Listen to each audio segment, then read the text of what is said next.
Good morning, y'all.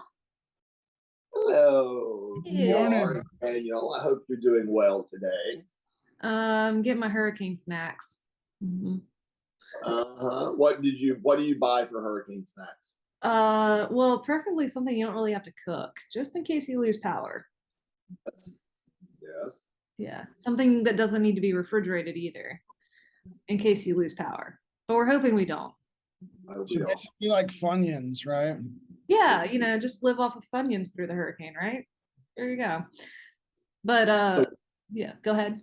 we are recording this actually when Hurricane Ian is still headed toward us. He's just finished with Florida and we're still determining exactly what's going on with Florida. So I'm getting messages on my phone from family and friends in Florida, and look, hopefully everybody's okay, and hopefully people will be okay in the path that Ian is yet to trace. So Yeah.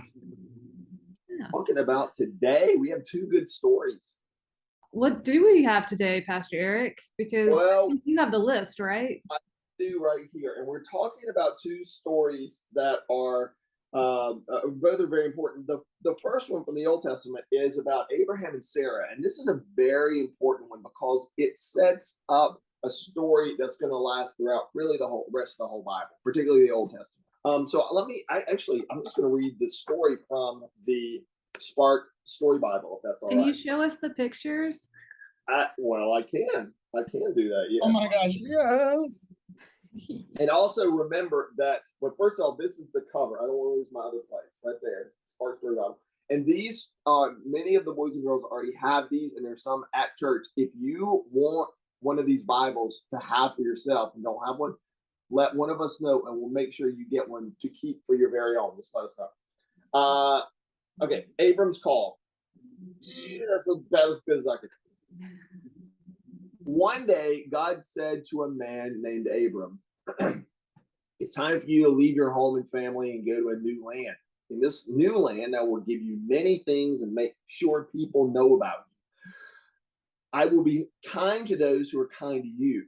To the ones who are unkind, I will be unkind. Because of you, all the families on earth will be blessed. Abram was 75 years old and had a long white beard. But he didn't let his age stop him. On his trip, Abram took his wife, Sarah, and his nephew, Lot.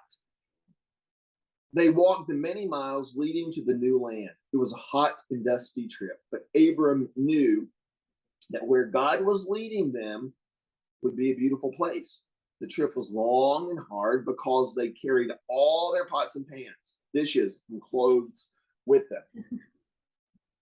It was hot, said Sarah, as her face grew red. I'm getting kind of tired, sighed Abram. My feet hurt, groaned Lot. And they finally got to the land of Canaan.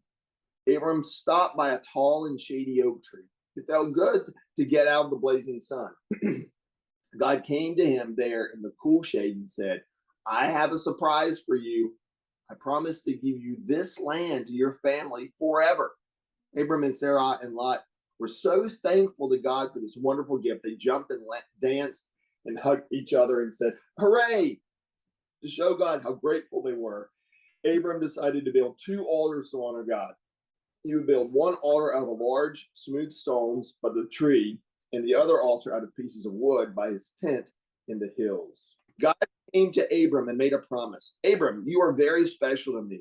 I will take care of you and give you lots of children and grandchildren and great-grandchildren. But Abram asked God many times, are you sure? I don't have any children yet. Remember, they're old. God thought, not that's a bad thing. God thought Abram needed something more to help him understand. So God took Abram outside and showed him the night sky. Your family will include as many people as there are stars in the sky, God told Abram. Abram stared up at all those stars. He couldn't begin to count all those twinkling lights, stars and stars and stars all around him. Abram looked up at the stars and saw God at work. Abram believed God. Now for another promise, said God to Abram, you will need a place for your huge family to live. I will give you this land as I promised. Are you sure, God? Abraham asked again. God made a covenant with Abram. Remember, we talked about covenant last week. Made a covenant with Abram. Promised that Abram would become a father and a grandfather and a great-grandfather and a great-great-grandfather and a great-great-great-grandfather and so on. And all Abram's many, many sons, daughters, grandsons, and granddaughters would live with God in the land of Abram, which Abram stood. Wow. Next week, we'll find out what happens to them. So why is this story so important in the Bible? A lot of people come from Abraham's family. A lot of people that we read about in the Bible somehow can trace their family line back to Abraham. So if this promise that God made hadn't happened, there are a lot of people that be missing from the Bible. Yes. So. Yes. You're right. You're right. And you remember, we've had some stories that were disappointing in the past, that that were a little scary. Maybe Noah's Ark story was scary at first, but then it wasn't scary in the end because God gave the rainbow and said, I promise not to do this again. So now we've got this story of hope. It looks forward to building this wonderful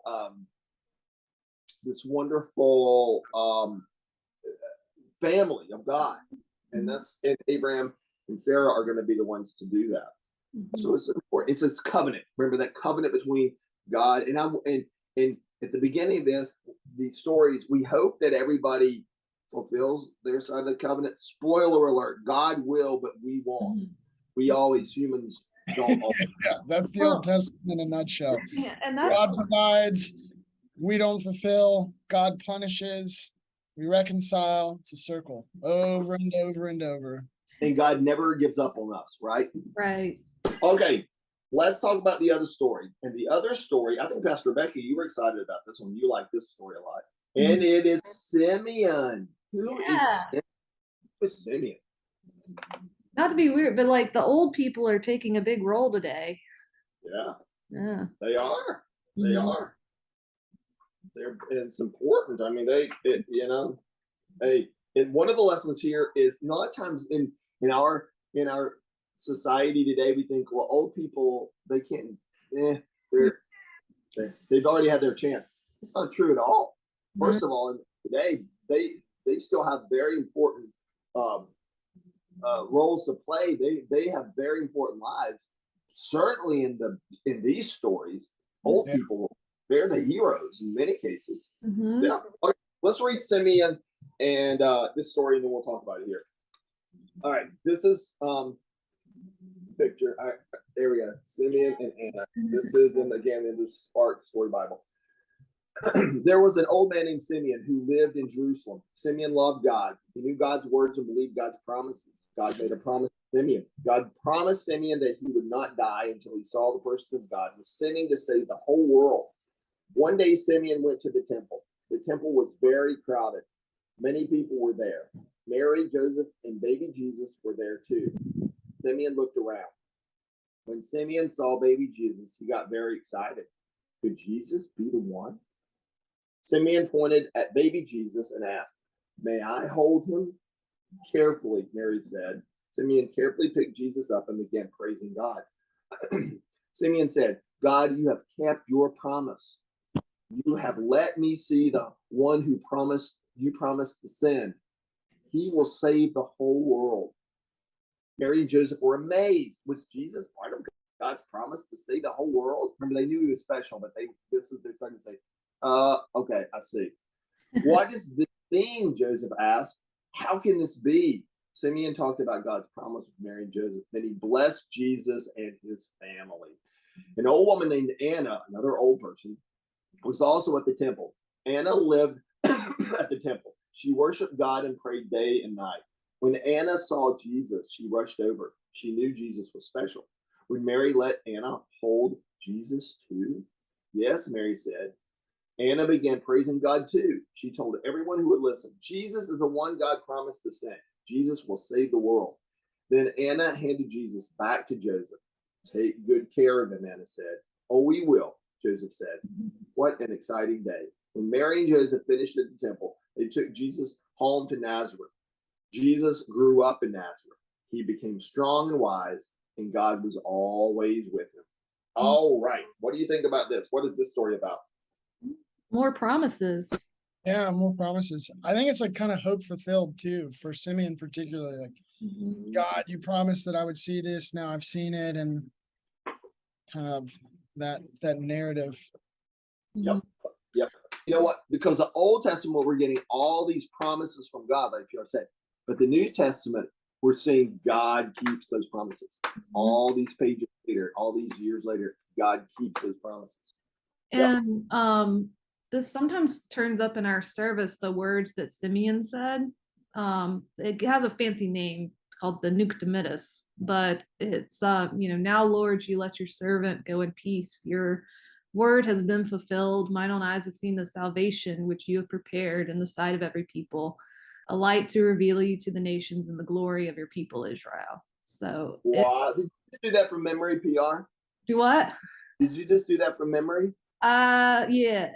Ain't no Sometimes- way. I want to see the receipts because I see you staring at a screen in the background of your glasses. I feel like you were reading. Well, No, I Right. just it's because it's also when I was in seminary, we did this nighttime worship called Compline every night before we went to bed. And because I worked in the chapel, I often got asked to lead it. And that is something that we sang. I'm not gonna sing it here because we sang every night. And so whenever I think of it, I'm thinking of the tune in my head. And so that's what helps me memorize things sometimes. It's a song. And so I'm remembering the song.